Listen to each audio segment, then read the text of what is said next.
Dan insya Allah pada malam yang berbahagia ini kita masuk ke dalam hukum atau pembahasan hukum berkaitan dengan permainan-permainan. Dan insya Allah di malam yang berbahagia ini kita akan membahas tentang satranj.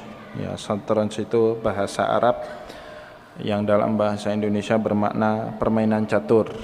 Ya, bahasa Arabnya satranj, terambil dari bahasa Persia, sedangkan Indonesia catur itu diambil dari bahasa India, karena memang dalam buku-buku sejarah tercatat permainan catur itu ditemukan oleh bangsa India. Jadi catur itu dengan 64 bidak kotak, baik yang berwarna putih dan berwarna hitam, seluruh jumlahnya itu 64 kotak. Itu pertama sekali merupakan seni perang dalam cerita Mahabharata. Ya, jadi kalau di Indonesia itu kehidupan, terutama masyarakat Jawa, itu biasanya kehidupannya diterjemahkan ke dalam dunia perwayangan, yaitu kalau saudara-saudara kita Jawa, semua seni-seni kehidupan, struktur sosial mereka itu ada dalam dunia perwayangan. Maka bangsa India itu punya cerita Mahabharata. Jadi bagaimana seni, termasuk juga seni berperang, itu juga diceritakan dalam Mahabharata. Salah satu seni berperang Mahabharata itu namanya Caturaga, ya, permainan 64 bidak. Tapi tentu jumlah bidak catur di masa itu tidak seperti di masa kita sekarang. Ya, tampak yang disebut dengan queen atau ratu atau mesa dalam bahasa kita itu.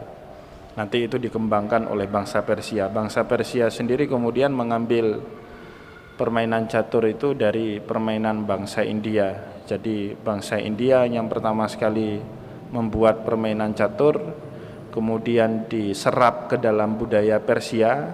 Nah, kemudian dengan sedikit inovasi bangsa Persia menambahkan beberapa anak catur seperti Mesia tadi ditambahkan. Teman daripada raja itu namanya Mesia atau queen dalam bahasa Inggrisnya itu. Nah, bahasa Arab ya atau bangsa Arab menemukan catur itu dari peradaban Persia, bukan dari peradaban India. Mengingat yang namanya peradaban Arab itu duluan bersentuhan dengan peradaban Persia dibandingkan peradaban India. Jadi Bapak Ibu, semenjak zaman Rasulullah itu orang Arab sudah bersentuhan dengan peradaban Persia, tapi belum banyak catatan yang mengatakan bangsa Arab itu sudah beririsan peradabannya dengan bangsa India. Itu belakangan betul. Maka pada saat hidup Rasulullah setelah Amul Wufud tahun 9 Hijriah, itu Rasulullah banyak mengirim utusan ke negeri-negeri yang berbatasan dengan semenanjung Arabia, ke Mesir, rajanya waktu itu Muqawqis, atau ke Bizantium sebelah utara Arabia yang saat itu di kaisarnya Heraklius, dan juga ke bangsa Persia yang pada saat itu kaisarnya atau rajanya bernama Kisra Yazdarjid. Jadi semenjak hidupnya Nabi, Rasulullah sudah bersentuhan dengan peradaban Persia. Tapi dengan peradaban India itu nanti belakangan, dalam catatan sejarah itu bangsa Arab baru sangat intens bersentuhan dengan peradaban India itu di masa Khalifah Umar bin Khattab. Jadi betul belakangan. Maka wajar sekali dalam kosakata Arab itu banyak sekali ditemukan kosakata Persia. Jadi dalam kosakata Arab itu sendiri banyak kata-kata Persia, banyak kosakata Persia seperti Firdaus, Jannatul Firdausi nuzula. Firdaus itu bukan asli bahasa Arab, tapi bahasa yang musta'rab, bahasa serapan dari istilah asing yang kemudian menjadi bahasa Arab. Wajar-wajar saja itu dalam berbudaya, dalam berbahasa, wajar-wajar saja banyak kosakata itu terserap kemudian menjadi bahasa bangsa tersebut. Begitu juga untuk menyebut permainan 64 bidak itu, bangsa Arab tidak mengambil dari bangsa India, tetapi mengambilnya dari bangsa Persia. Sedangkan orang Indonesia Bapak Ibu sudah sangat lama dari dulu bersentuhan dengan peradaban India. Maka agama Hindu yang berpusat di India itu lebih dulu dikenal oleh masyarakat pribumi di Indonesia dibandingkan agama Islam. Jadi untuk wilayah archipelago, ya kalau istilahnya kan archipelago, mulai dari Sabang sampai Merauke itu agama yang paling tua di antara 6 agama yang formal di Indonesia itu ya Hindu. Ya, Islam kan datangnya belakangan, dalam catatan sejarah itu abad 12 yang disepakati, meskipun tentu sebelum itu abad 9 sudah ada yang namanya penziarah dari negara Arab datang ke negeri Melayu ini, tapi betul-betul otoritatif sumbernya sehingga ada kerajaan pada saat itu di Nusantara itu ya abad 12 ditandai dengan kerajaan Islam pertama Samudra Pasai. Ya, itu yang tidak bisa dibantah, tapi sebelum itu masih debatable, masih diperdebatkan. Nah, maka kemudian permainan ini dalam bahasa kita, dalam kosakata kita disebut dengan catur, tidak satranj. Kita tidak mengambil itu dari peradaban Arab, atau kita tidak mengambil itu dari peradaban Persia, tapi kita mengambil itu dari peradaban India. Sedangkan bahasa Arab ya duluan bersentuhan dengan peradaban Persia, maka mereka menyebut permainan catur itu dengan satranj, ya berasal dari bahasa Persia. Nah, kita tinggalkan itu dulu. Bagaimana dengan pandangan Islam terutama mengenai hukumnya dengan permainan catur ini? Wa yuharrimu 'indal jumhuri ghaira syafi'iyyati aidan as-satranj. Jadi jumhur ulama selain mazhab Syafi'i juga mengharamkan permainan satranj. Jadi jumhur ulama selain mazhab Syafi'i yang mengharamkan yang namanya permainan catur. Nah, untuk itu jumhur ulama mengutip pandangan Imam Ali bin Abi Thalib radhiyallahu anhu. Qala Ali radhiyallahu anhu, as-satranju minal maisir. Yang namanya catur itu termasuk daripada maisir. Ya, maisir itu judi, gambling bahasa kita sekarang. Jadi termasuk daripada judi. Tentu ya ini kalau kita mau ulek-ulek sampai ke dalam, catur yang ada judinya yang diharamkan gitu loh. Nanti kita akan bahas itu ya. Kita baca dulu pendapat mayoritas ulama. Sehingga suatu hari ya marra Ali radhiyallahu anhu biqaumin yal'abuna satranja. Suatu hari Imam Ali radhiyallahu anhu lewat pada suatu kaum yang sedang asik bermain catur. Faqala, kemudian Ali bin Abi Thalib berkata, ma hadhihi tamasilul lati antum laha akifun. Apa ini berhala-hala? Tamasil itu berhala. Ya, ada tamasil, ada asnam, ya, ada ausan, itu semua maknanya sama. Ya, tamasil itu mencangkup ausan dengan asnam. Sedangkan asnam berhala yang tidak berwujud yang tidak berwujud makhluk yang bernyawa, itu namanya asnam. Batu itu asnam, atau pahatan tapi bukan menyerupai makhluk bernyawa, itu asnam. Sedangkan patung-patung yang kemudian menyerupai makhluk bernyawa, baik manusia, hewan atau makhluk yang lain, itu biasanya disebut dengan authan. Nah, Bapak Ibu yang dimuliakan oleh Allah, pada saat Imam Ali bin Abi Thalib lewat di tengah-tengah kelompok orang yang sedang main catur, beliau mengatakan, nah pernyataan ini atau perkataan ini merupakan hardikan beliau, atau dalam bahasa usul fikih disebut ihanatun, ya, hardikan, nyindiran, sindiran beliau ya. Ma hadhihi tamasilul lati antum laha akifun. Apa ini berhala-berhala yang sampai kalian iktikaf, ya, rela iktikaf, tidak pergi kemana-mana untuk memainkan berhala-berhala ini. Nah, ini jadi seolah-olah mazhab jumhur ulama menggunakan dua pendapat untuk mengharamkan yang namanya satranj. Yang pertama, dia termasuk bagian daripada maisir atau perjudian yang diharamkan oleh Allah dalam surat Al-Maidah itu, ya ayyuhalladzina amanu innamal khamru wal maisiru wal ansab. Ya, jadi satranj masuk dalam kategori itu. Apa benar? Nah, Bapak Ibu yang dimuliakan oleh Allah, kita jelaskan terlebih dahulu. Semua benda dalam Islam itu, semua benda, mikrofon, sajadah, meja, semua benda itu dibagi ke dalam dua. Ada yang ainnya, ya ini bahasa fikihnya, najisul ain wa ghairu najisin ain. Ada yang ainnya, bendanya itu memang najis, seperti kotoran, ya kan? Atau apa? Khamar, itu ainnya, ya zatnya itu memang najis. Kotoran memang najis, bawaannya itu memang najis. Darah bawaannya itu memang najis, memang tidak boleh sama sekali, bukan karena apa-apa, memang bendanya itu yang nggak boleh. Darah, kotoran, daging babi, ya kan, apa alkohol tadi dan seterusnya. Nah, selain dari benda-benda yang najis ain tadi, Bapak Ibu, semuanya boleh. Mikrofon ini semuanya boleh, benda ini, meja ini boleh. Begitu juga anak catur itu ya boleh. Itu yang pertama, benda.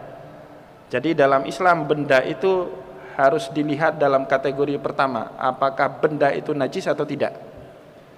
Kalau tidak cukup syarat yang pertama, berarti benda itu boleh dimainkan kalau dia permainan, boleh dipakai dalam keseharian kita kalau dia pakaian atau dia berupa kendaraan atau fasilitas yang memudahkan kita dalam menjalani kehidupan ini, apapun itu, asalkan dia bukan najisil ain. Ainnya itu bukan najis, itu yang pertama. Nah, catur tidak masuk dalam kategori yang pertama ini. Artinya apa? Benda catur itu sendiri bukan ain yang najis, bukan benda yang najis, seperti itu. Beda dengan alkohol dan seterusnya. Yang kedua, kalau tidak sampai syarat ini, turun yang kedua. Bagaimana cara memperolehnya? Meja ini Bapak Ibu tidak najis ainnya. Tapi kalau saya nyolong, nyuri, ya jadi haram. Sendal yang saya pakai itu baik-baik saja, bukan benda yang najis. Tapi kalau sendal itu saya pakai hasil saya curi di masjid orang lain, nah itu jadi masalah kemudian. Jadi cara memperolehnya. Nah, apalagi contohnya mikrofon atau handphone. Handphone saya itu bendanya suci, enggak ada unsur-unsur najis di situ. Tapi kalau saya cara memperoleh HP itu ada masalah, nah kemudian HP itu juga haram hukumnya. Jadi haramnya HP di situ bukan karena bendanya yang najis, tapi karena cara memperoleh benda itu yang enggak benar. Nah, kalau Bapak punya petak catur, petak caturnya halal dari hasil usaha kita belinya, enggak masuk juga dalam kategori yang kedua, seperti itu. Bisa paham Pak ya? Bisa paham. Kategori yang ketiga, benda itu dianggap menjadi haram dalam Islam. Ya, suatu benda diharamkan dalam Islam kalau dia itu masuk unsur yang ketiga. Apa itu? Melalaikan dari mengerjakan kewajiban-kewajiban dalam agama, seperti itu. Jadi kalau catur Bapak Ibu main sampai lewat sholat subuh, sampai lewat sholat duhur, sampai lewat sholat asar, catur itu haram. Sama dengan handphone. Handphone ini bendanya tidak najis, cara memperolehnya juga dengan rezeki yang halal, tapi ternyata handphone ini membuat kita lalai dari mengingat Allah, lalai dari mengerjakan sholat. Khotib sedang menyampaikan khutbah di atas mimbar, kita asik ada status, maka pada saat itu menggunakan HP adalah haram hukumnya. Nah, seperti itu. Jadi dalam konteks benda, ya, karena hukum dalam Islam itu tidak berkaitan dengan benda Bapak Ibu. Hukum dalam Islam itu terkaitan atau berkaitan dengan af'al, perbuatan. Maka apa hukum? Ma huwal hukmu fil Islam? Apa dia hukum? Apa definisi hukum dalam Islam? Ya, fikih selalu mendefinisikan hukum itu af'alul mukallafin, perbuatan orang-orang mukallaf. Ya. Jadi kalau catur digitukan aja ndak ada hukumnya itu. Ya. Kalau handphone digitukan saja, ya tidak ada hukumnya. Tapi ketika dipergunakan manusia, nanti gimana? Tergantung penggunaannya ini. Seperti itu cara memahaminya. Jadi Bapak Ibu, ketika jumhur ulama berpendapat satranj itu hukumnya haram, argumentasi pertama yang dibangun itu karena dia maisir. Para ulama, terutama yang bermazhab Syafi'i, mazhab Syafi'i nanti terbelah menjadi dua. Ada yang mengatakan makruh, ada yang mengatakan mubah. Seperti Imam Abu Zakaria Al-Ansari dalam kitab Asnal Matalib, beliau mengatakan hukum main catur itu mubah, tidak haram. Jadi kalau kita pakai satu pendapat saja banyak orang yang marah. Terutama atlet-atlet catur Bapak Ibu. Gimana? Nah, itu kan profesi mereka. Ya, bagi atlet catur jangan pakai mazhabnya jumhur ulama. Ya mereka udah jadi profesi, di situ kehidupan mereka. Masa mau pakai itu? Maka itulah hebatnya kita belajar fikih itu selalu menemukan ruang-ruang yang kemudian dengan ruang-ruang itu memudahkan umat Islam dalam bermuamalah, berinteraksi dalam kehidupan sehari-hari seperti itu, sehingga umat Islam itu bijak dalam menyikapi semua masalah. Jangan sedikit-dikit bawaannya haram, haram, haram melulu seperti itu, sehingga umat Islam ketinggalan terus, tidak bisa menerima yang namanya peradaban. Catur, apalagi permainan-permainan itu kan bagian dari peradaban, itu musik itu kan bagian dari peradaban. Nah, batasan apa yang boleh atau tidak boleh itu yang kita ikuti normanya Bapak Ibu.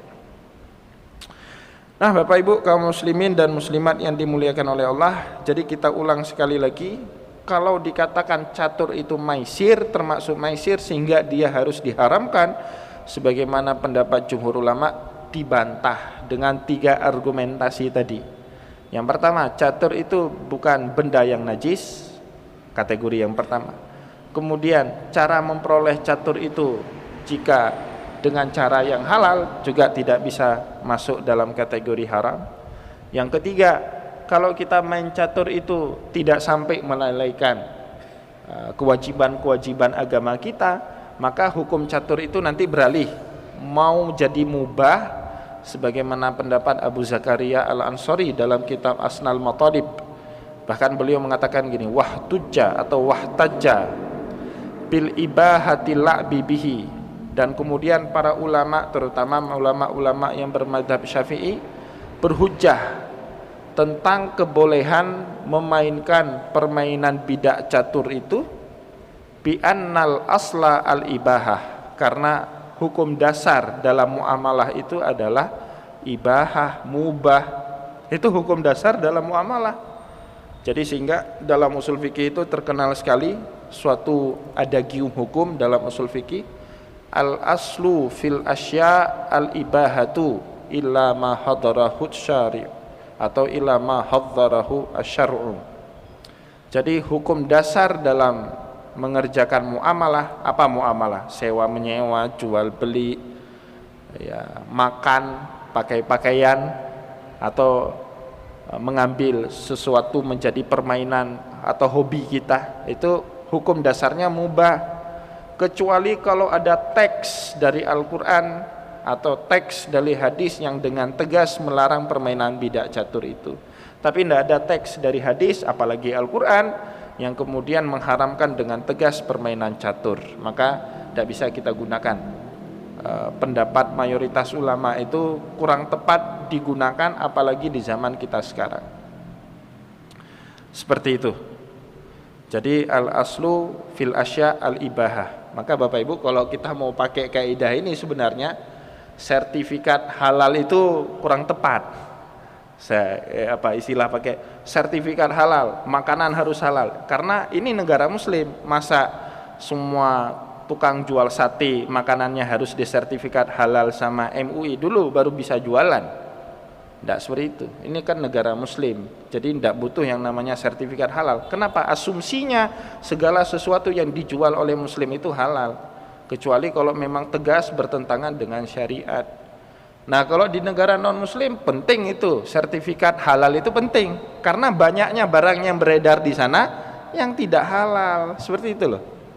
Ya nyembelih kita pengen makan ayam, pengen makan sapi, tapi belum tentu sapi atau ayamnya itu disembelih dengan menyebut nama Allah.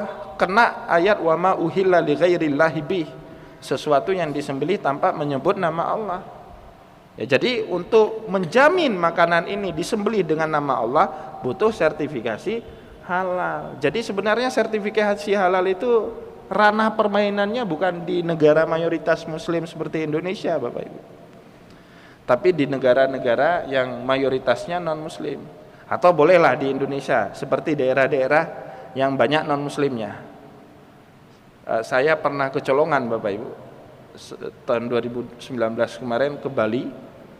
Itu ada bebek khas Bali itu apa namanya? lupa saya, bebek. Ada itu masakan khas Bali, dia bebek. Jadi bawaan kita ya masih Indonesia, kan Indonesia ya sama kayak Aceh, sama kayak di Jakarta. Jadi bawaannya wah ini muslim apa. Ternyata bebek itu punya orang Bali. Kenapa rasanya kurang enak itu kan? Kurang. Jadi besoknya kami makan di warung Padang di depan hotel. Ya, di depan hotel kami ada warung Padang. Ya, nanya-nanya, ngomong-ngomong dengan orang Padang. Ya orang Padang mayoritasnya kan muslim. Ngomong-ngomong, cerita-cerita. Ya sampailah tersebut kisah kami makan di warung bebek sebelah semalam. Wah dia bilang, wah itu punya non muslim. Waduh, berarti bebeknya enggak disembelih. Waduh, setelah itu agak mual-mual. Bawaannya, pikirannya macam-macam. Sama waktu saya ke Amerika, Pak. Ya, saya tidur, tiba-tiba datang flight attendant pramugari letakkan makanan. Ya, saya tidur, tiba-tiba bangun, tanpa mikir panjang, saya makan makanan, enggak nanya-nanya. Ya, tiba-tiba lewat teman saya, yang satu rombongan dari saya dengan saya itu duduknya lumayan di depan, orang Salatiga. Beliau itu dia mau ke toilet lewat, dia lihat saya makan. Mas, ini makan yang tadi dikasih sama pramugari? Iya. Itu pork itu babi. Waduh, udahlah. Tapi enggak usah astagfirullah Pak, itu halal. Alhamdulillah jawabannya. Kenapa? Karena makan babi itu kan kalau nggak tahu jadinya halal. Ya, jadi seumur hidup saya halal makan babi ya pada saat itu. Kecuali dari awal saya tahu ini babi, ya itu jadi haram, saya enggak boleh nyentuh. Ya kan, tapi saya bacanya alhamdulillah kali ini dapat. Tapi Bapak Ibu enggak seperti itu. Oh, setelah tahu babi itu mual rasanya. Kenapa? Karena dari kecil ini otak ditanamkan babi itu enggak baik, gitu kan? Jadi sebelum tahu itu babi enak, rasanya enak, betul enak. Tapi ketika kita tahu itu babi, ya teringat itu ya sudah jadi apa namanya psikologi itu ya, sudah masalah psikologi kayaknya mual, enggak pas, macam-macam seperti itu. Nah ini ya perkara dalam Islam seperti itu cara memahaminya. Maka Bapak Ibu, al-aslu fil asya al-ibahah. Kalau di negara muslim bagi saya enggak butuh sertifikasi halal itu. Kecuali barangnya dari luar ekspor, penting. Ekspornya dari Amerika, ekspornya dari Cina, itu penting sertifikasi halal. Tapi produknya produk dalam negeri. Yang jualan sate di Cutnun misalnya di mana, masa itu disertifikasi halal? Nah, itu kan memberatkan pengusaha kecil itu namanya. Apalagi yang namanya birokrasi efisien itu barang langka di negara kita, Pak. Ya kalau pejabat kita itu kalau bisa dipersulit ngapain dipergampang? Ya, kalau mau dipergampang ya nih lewat jalur bawah ini harus ada setoran gitu kan. Jadi enggak usah lah sertifikasi halal. Saya pernah itu di pariwisata diundang. Mereka di Dinas Pariwisata Kota Banda Aceh diundang, mintai pendapat, mau disertifikasi semua. Enggak usah lah saya bilang. Terlalu buat repot itu. Ini kan muslim. Husnudzon itu penting kalau bahasa tasawufnya ya. Tapi kalau bahasa fikihnya tadi al-aslu fil asya al-ibahah.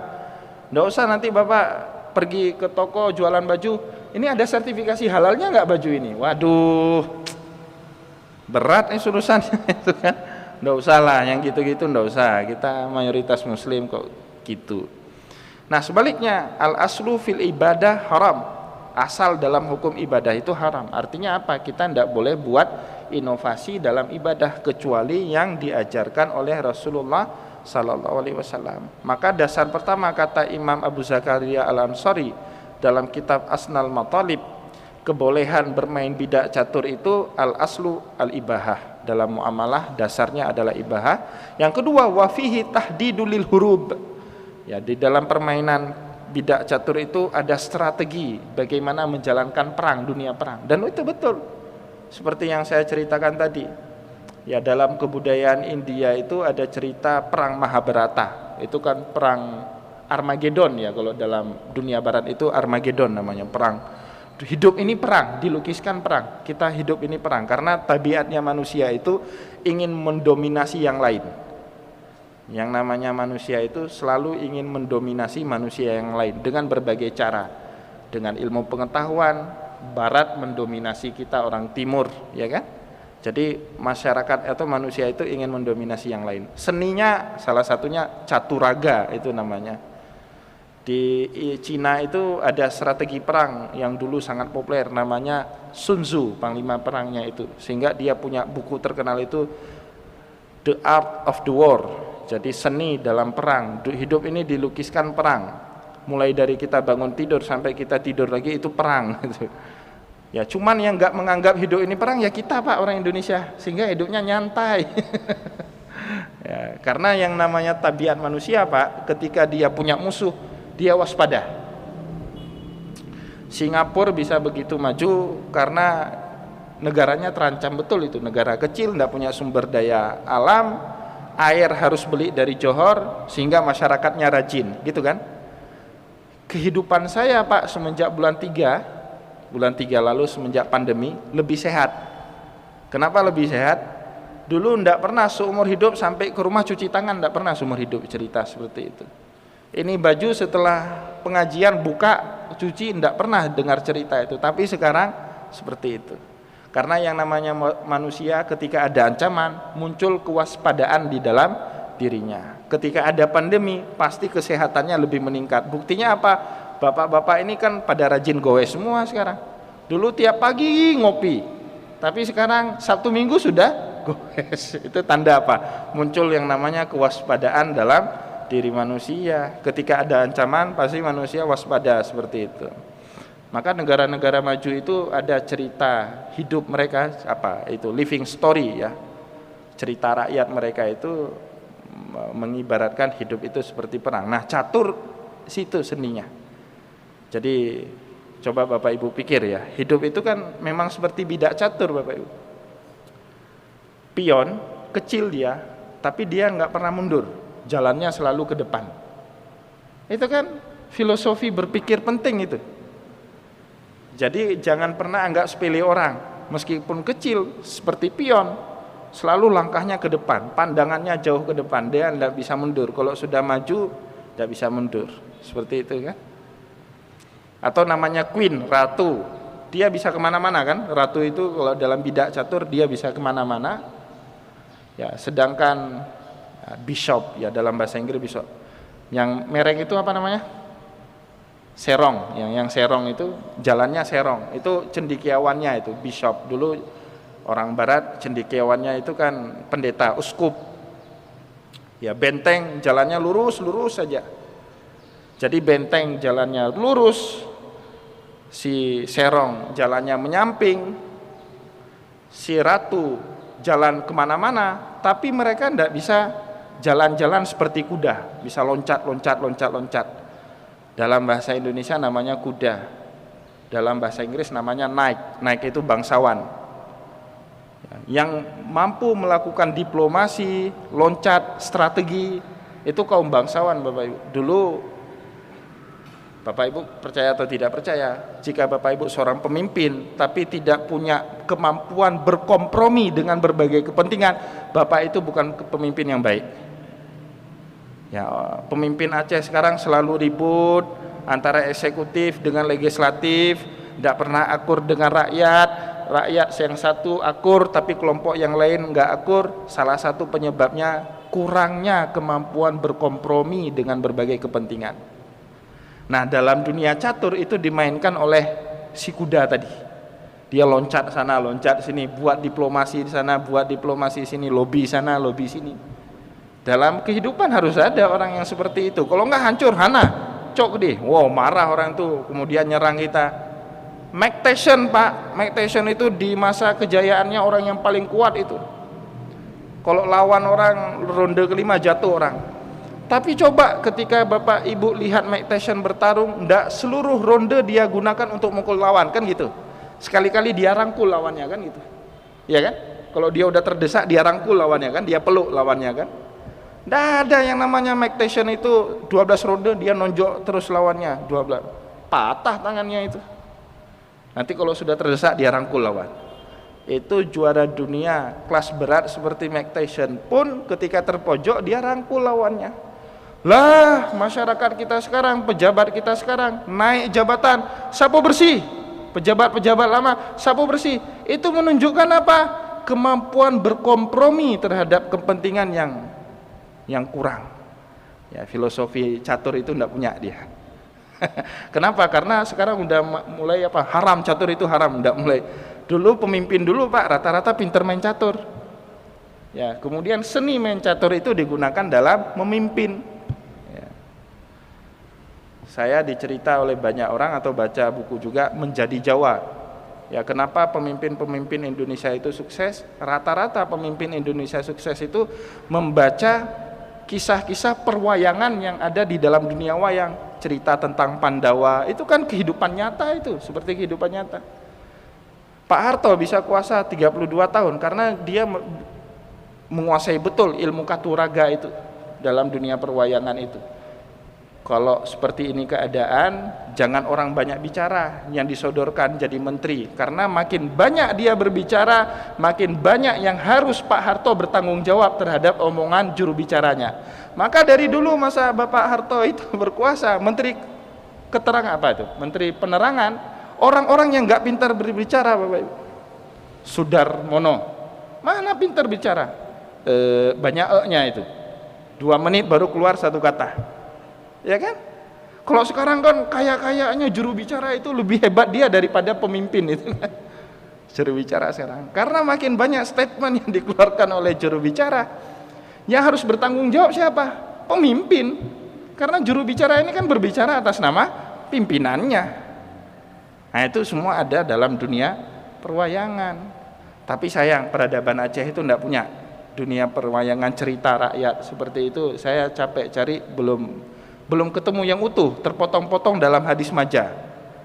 Dan yang menarik lagi Bapak Ibu, hadis majah Aceh itu bercampur baur. Saya sering berbicara, bercampur baur dengan perkataan orang yang bukan bijak. Seharusnya hadis majah, ya namanya hadis majah, hadis. Seharusnya kan di situ perkataan orang bijak semua. Tapi kalau kita teliti Bapak Ibu, ternyata ada dalam hadis majah itu ucapan bajingan yang kemudian masuk ke dalam hadis majah. Contohnya ucapan bajingan itu, kiban cerah menan bekah. Mana ada itu kata diucapkan oleh orang yang berperadaban?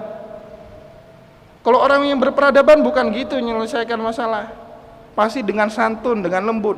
Cuman orang yang nggak punya otak menyelesaikan masalah dengan otot. Itu Bapak Ibu.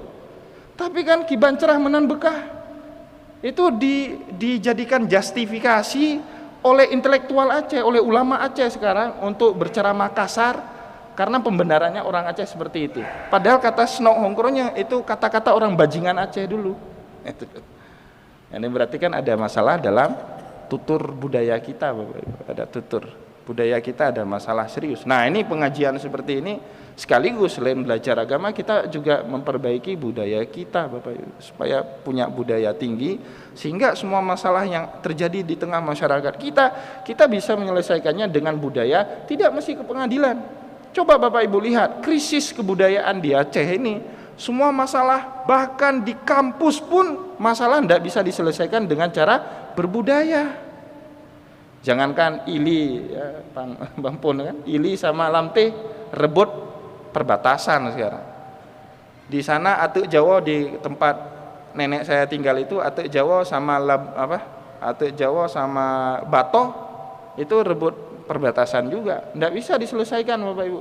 Kenapa? Karena nggak ketemu antara orang yang berbudaya dengan orang yang berbudaya.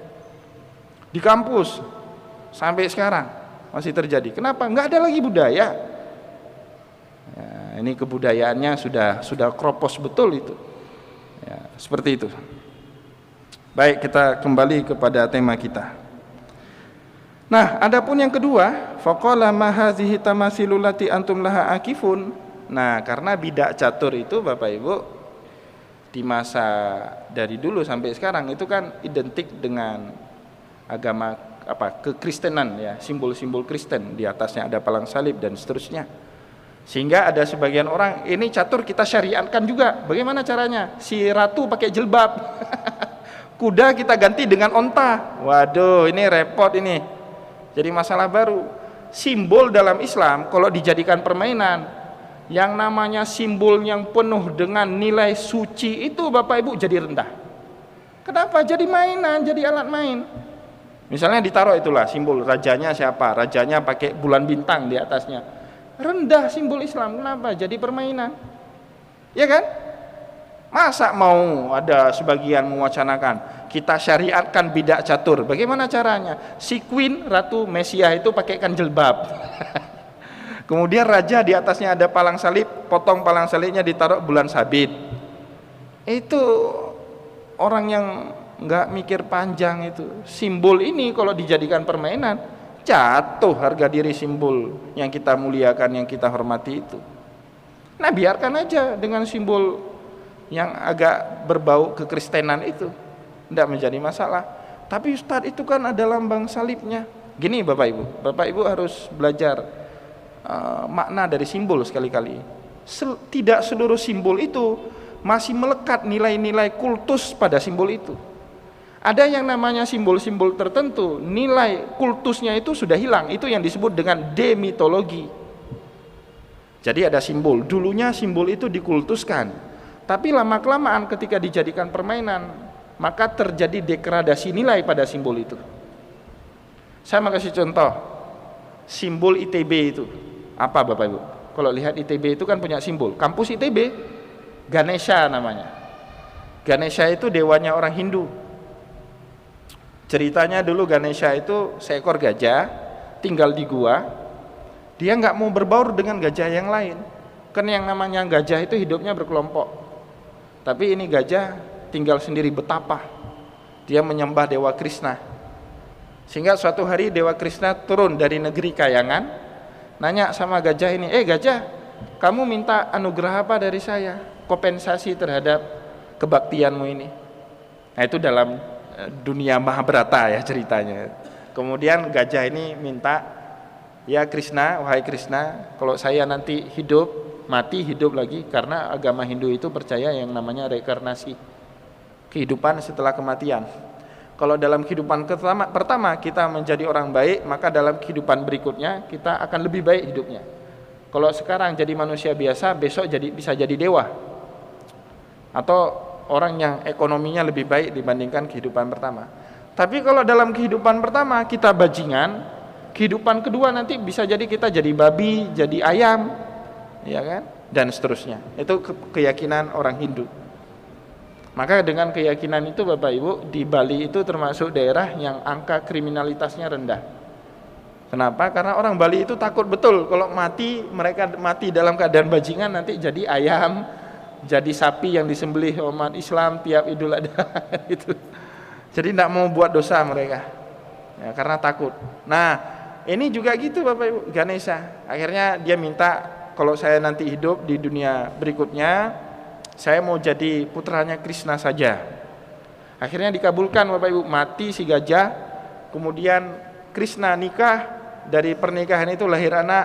Anaknya itu Bapak Ibu bentuk tubuhnya manusia, mukanya gajah.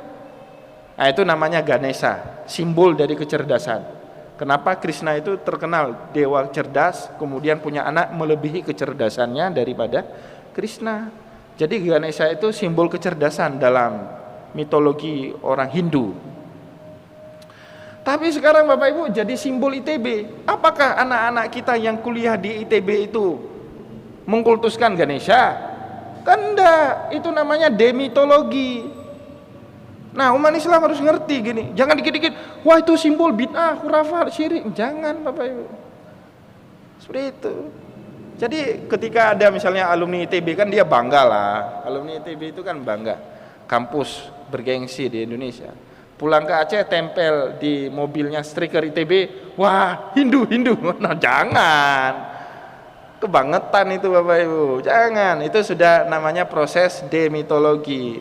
Yang paling saya khawatirkan terhadap teman-teman saudara kita, jamaah kita, semangat beragama tapi tidak diimbangi dengan semangat intelektual, sehingga bawaannya semua salah. Semua kalau enggak harus seperti ini. Jangan. Harus pakai ilmu memahaminya, Bapak Ibu. Atau simbol masjid kita, bulan sabit itu. Itu bukan simbol Islam, Bapak Ibu. Itu simbol dewa-dewa Babilonia kuno yang menyembah dewan bintang, Ishtar, dewan bulan, Moon, dewan matahari, Sun.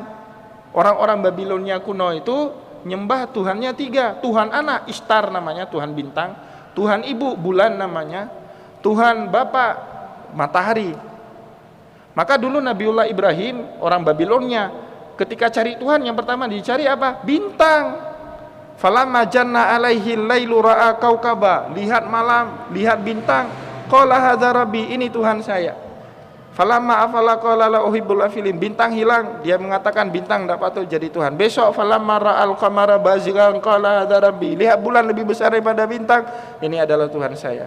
Besoknya lagi lihat lagi falamma ra'asyamsa bazighatan qala hadza rabbi. Lihat matahari lebih besar, ini Tuhan saya. Hadza akbar, dan seterusnya. Tapi sekarang sudah pakai simbol Islam.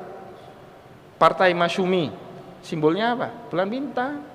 Partainya Pak Yusril Iza Mahendra, partai bulan bintang, gitu loh. Tapi sudah nggak ada lagi unsur-unsur paganismenya, itu nggak ada lagi. Sekarang sudah beda. Nah, itu namanya proses demitologi. Artinya simbolnya tetap, tapi nilai-nilai pengkultusan, nilai-nilai kultus yang melanggar akidah kita di situ nggak ada lagi. Begitu juga bidak catur. Saya belum pernah ketemu anak-anak muslim yang rajin main catur kemudian dia sembah dewa. Paling salib itu dia sembah, enggak ada itu. Nah, ini harus paham betul umat Islam sehingga enggak terjebak dengan semangat yang sempit. Kapasitas berpikirnya sempit. Meskipun semangat beragamanya tinggi, tapi enggak dibarengi dengan intelek yang lebar, yang luas, maka pikirannya sempit.